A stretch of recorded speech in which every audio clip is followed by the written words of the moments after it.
West of Naples, there is a stretch of coast with a harbor, a Roman amphitheater, vineyards, apartment blocks, a naval academy, and about 75,000 people living in one town alone.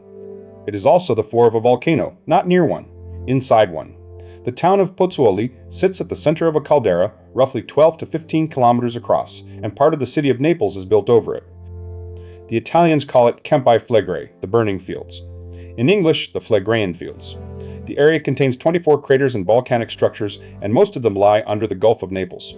9 kilometers east, Vesuvius stands over the same city, the famous one, the one that buried Pompeii. And Vesuvius, for all its reputation, is the smaller problem. At the Solfatara crater, ground gas escapes continuously. Ancient Romans believed it was the home of Vulcan, the god of fire. It contains steam-emitting fumaroles and, at the last count, over 150 pools of boiling mud. You could walk into it on foot until 2017. It is a landscape that has been a tourist attraction on and off since antiquity. Nearby is Lake Avernus, which the ancients believed was an entrance to the underworld. It appears that way in Virgil's Aeneid. It is a volcanic crater filled with water, and rising above the coast is Monte Nuovo, New Mountain. It is Europe's youngest mountain. It was made in 8 days. In 1538, an 8-day eruption in this area deposited enough material to build an entire hill where there had not been one. People watched it happen from their houses. That was the last eruption here. Since 1970, Monte Nuovo has risen about 2 meters from ground level, because the ground it stands on does not stay still. That movement has a name, bradyseism, from Greek words meaning slow and movement, coined by Arturo Isel in 1883. It describes the gradual rise or fall of part of the Earth's surface, caused by the filling or emptying of an underground magma chamber or by hydrothermal activity, particularly in volcanic calderas. It can persist for millennia between eruptions. And each uplift episode is normally accompanied by thousands of small to moderate earthquakes, which means the people of Pozzuoli live somewhere that inhales and exhales, and every breath comes with a swarm of earthquakes. The best record of that breathing is not an instrument. It is a Roman market building, and it is the reason this place matters to the history of geology. It is the Macellum of Pozzuoli, a market. 18th century excavators misidentified it as a temple of Serapis, and the mistaken name stuck for a very long time. 3 of its marble columns carry bands of small holes bored into the stone, the work of marine molluscs, the kind that drill into rock underwater. Those boreholes occur up to 7 meters above the base of the columns, which is a complete story in one observation. Marine molluscs cannot bore into a column that is standing in air. For them to have made those holes, the whole site must have sunk at least 7 meters below sea level, for long enough that a colony of them lived there and worked the stone. And then it came back up. The market is above water today. The ground went down under the sea, stayed there, and was lifted out again all since the building was built. That is bradyseism, recorded by accident by the Romans in marble. It is one of the most elegant pieces of evidence in geology, and it was sitting in a market for centuries before anyone read it. The movement continues. Between 1968 and 1972, the area rose by 1.7 meters. Then, between 1982 and 1984, it rose by another 1.8 meters, accompanied by a swarm of earthquakes only about 4 kilometers deep. 30,000 people were evacuated because of the perceived risk of an imminent eruption. And then it stopped, and the eruption did not come. Consider what that does to a town. An evacuation is not a drill. People left their homes because scientists believed the ground was about to open, and then, for 40 years, nothing, which is the real difficulty of this place. It is not that we do not know it is dangerous, it is that it has been dangerous without erupting for longer than anybody's patience. Then, in 2012, something changed, and the change was in the mechanism, not just the amount. Italy's National Institute of Geophysics and Volcanology reported that from January 2012 to June 2013, the caldera underwent rapid uplift of about 11 centimeters, peaking at around 3 centimeters a month in December 2012. From 1985 to 2011, the uplift had mostly been linked to the caldera's hydrothermal system, hot water and gas moving in the rock. In 2012, that relationship broke down. The driving mechanism changed to the periodic emplacement of magma into a flat, sill-shaped reservoir about 3,000 meters down, roughly 500 meters south of the port of Pozzuoli, 3 kilometers beneath the harbor. That is closer to the surface than most commercial oil wells go down. In December 2016, activity became high enough that an eruption was feared. In May 2017, a study by University College London and the Vesuvius Observatory concluded an eruption might be closer than previously thought. Their finding was subtle and important. The unrest since the 1950s has a cumulative effect. Each episode leaves energy stored in the crust, making the volcano more susceptible to eruption than the previous one did. That is a different picture from the one that says each episode is a separate scare that ends harmlessly. It says the scares are adding up. The record since then is a rising line. A moderate earthquake swarm in April 2020, about 34 events, the strongest magnitude 3.1, the largest since the 1980s. Activity increased through 2022. In September 2023, a magnitude 4.2 earthquake, the strongest in 40 years, prompted the preparation of contingency plans to evacuate up to 360,000 people. In June 2023, a joint study by the Italian Institute and University College London concluded that the volcano was edging toward what they called breaking point and described it as in an extremely dangerous state. The Italian Minister for Civil Protection asked Neapolitan officials for an acceleration in the drafting of exodus plans, while saying that any evacuation would be carried out only in the event of extreme necessity. Mass evacuation plans were to be tested at the end of May 2024. On the 20th of May, seismic activity intensified, a swarm of 150 earthquakes in a few hours, one of magnitude 4.4. It caused fear among the population of Pozzuoli, cracks, and minor damage to buildings. Schools were evacuated, so was a prison. A new seismic swarm began in mid-February 2025. On the 13th of March, another magnitude 4.4 between Pozzuoli and the Bagnoli district of Naples. One person was injured by a falling ceiling, then a magnitude 3.5, then 3.9, then in May a 4.4, then in June a 4.6, each followed by a train of smaller shocks. And on the 31st of July 2026, a magnitude 4.7 at a depth of about 3 kilometers.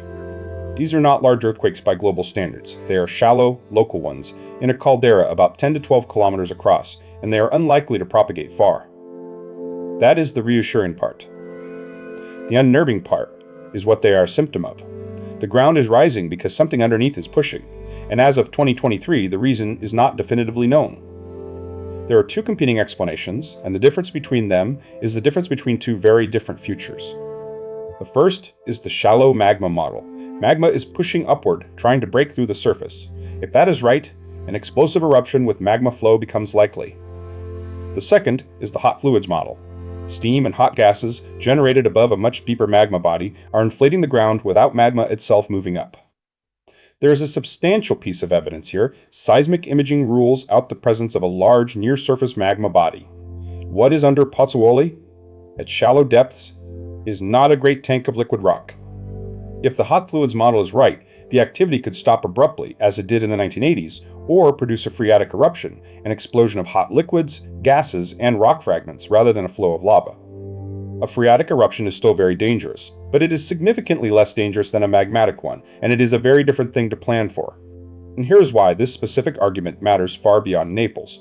Answering it would improve our understanding of how likely large volcanoes and supervolcanoes are to erupt, and what warning signs to look for.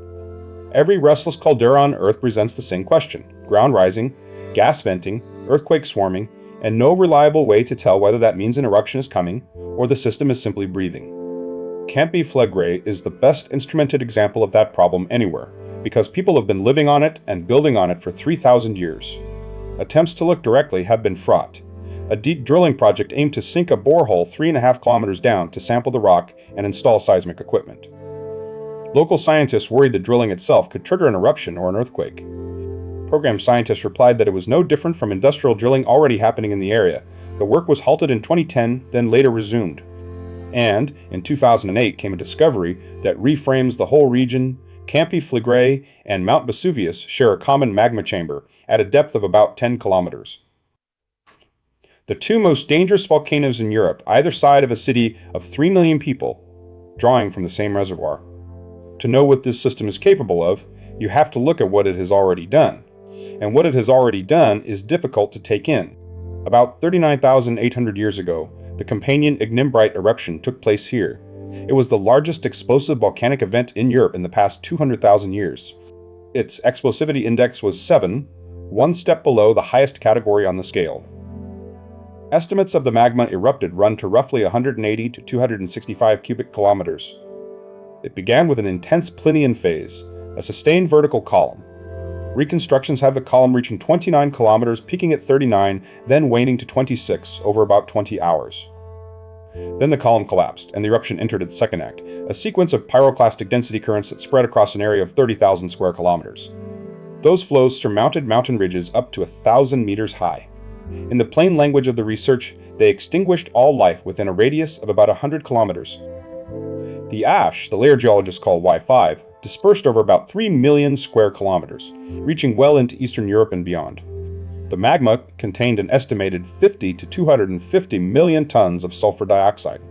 Climate simulations put temperature anomalies in Western Europe at 2 to 4 degrees Celsius below normal in the year that followed, with peak cooling lasting 1 to 2 years. For a long time, this eruption came with a dramatic claim attached that it killed the Neanderthals and triggered the Cultural Revolution that let modern humans take over Europe. It is a compelling story, it is widely repeated, and the current evidence does not support it. The archaeological transition that marks modern humans replacing Neanderthals begins below the eruption's ash layer, which is to say, before the eruption. And in 2021, Neanderthal extinction was recalibrated to about 40,700 years ago, predating it. There was also a proposed link to an abrupt cold event in the North Atlantic. High-resolution climate records refuted it. The ash layer postdates the onset of that event by 700 to 800 years. This is worth dwelling on. The eruption was real and enormous, and it did cool Europe. What it did not do is the tidy, dramatic thing everybody wants it to have done. Stratigraphy killed a beautiful story. Nor was that eruption a one-off. Ash across the Mediterranean records a major eruption here 109,000 years ago, an event with a magnitude estimate of 7.6, the second largest in this volcano's history. Then, roughly 15,000 years ago, the Neapolitan yellow tuff eruption, smaller, at about 50 cubic kilometers, but enough to form a second caldera inside the first, with Pozzuoli at its center. That yellow tuff is the stone Naples is built from. It was quarried for centuries, leaving large underground cavities that were used as aqueducts and cisterns. The city is literally constructed out of its own volcano's ash, standing on a caldera floor above a chamber shared with Vesuvius. Popular media call this place a supervolcano. That word deserves a moment of care, because it does real damage to public understanding. The accepted definition of a supervolcano is one that has produced an eruption of explosivity index 8, the highest level on the scale. Campiflegrei's largest known eruptions are index 7. Each step on that scale represents roughly a tenfold increase in erupted volume. 7 is not a smaller version of 8, it is a tenth of it. A Reuters article once emphasized that the area could produce a supervolcano eruption that might kill millions, and, as the record notes plainly, gave no evidence for the claim. The truthful version is quite alarming enough. The most likely bad outcome for the current unrest is not a civilization-ending eruption. It is either the activity simply stopping, as it did in the 1980s, or an eruption on the scale of Monte Nuovo in 1538, or a large steam explosion. Monte Nuovo made a hill in 8 days. Today, that same eruption would happen inside a densely populated metropolitan area, in a place where 360,000 people would need to leave. That is the honest hazard, not a supervolcano, but a moderate eruption in an impossible place. Most volcanologists consider that a major eruption is not expected imminently. The area is monitored continuously by the Vesuvius Observatory, one of the oldest volcano observatories in the world. In 2022, the International Union of Geological Sciences included this area in its list of 100 geological heritage sites worldwide, in recognition of its role in the 18th and 19th centuries in the development of geoscience itself. Because this is where volcanology partly began. Those bored columns at Pozzuoli taught Europe that the solid ground moves, that the land itself is not a fixed reference against which everything else changes. And here's what makes this episode different from the rest of this series. Everything else we have looked at happened. This is happening. There are people in Pozzuoli tonight who have felt 3 magnitude 4 earthquakes in the last 2 years, whose children practice evacuation drills, and whose harbor wall has visibly risen out of the sea in their own lifetimes. They are living on the most closely watched few kilometers of ground in Europe, and the honest scientific position is that we do not yet know which of 2 models describes what is underneath them. Deep time is usually a story about things that finished long ago. Occasionally, it is a story about a process that has been running for 40,000 years and simply has not stopped. The Romans built a market here. Molluscs bored holes in its columns 7 meters up. The ground brought them back into the air. And it is still moving, about 2 centimeters a month, under a town of 75,000 people.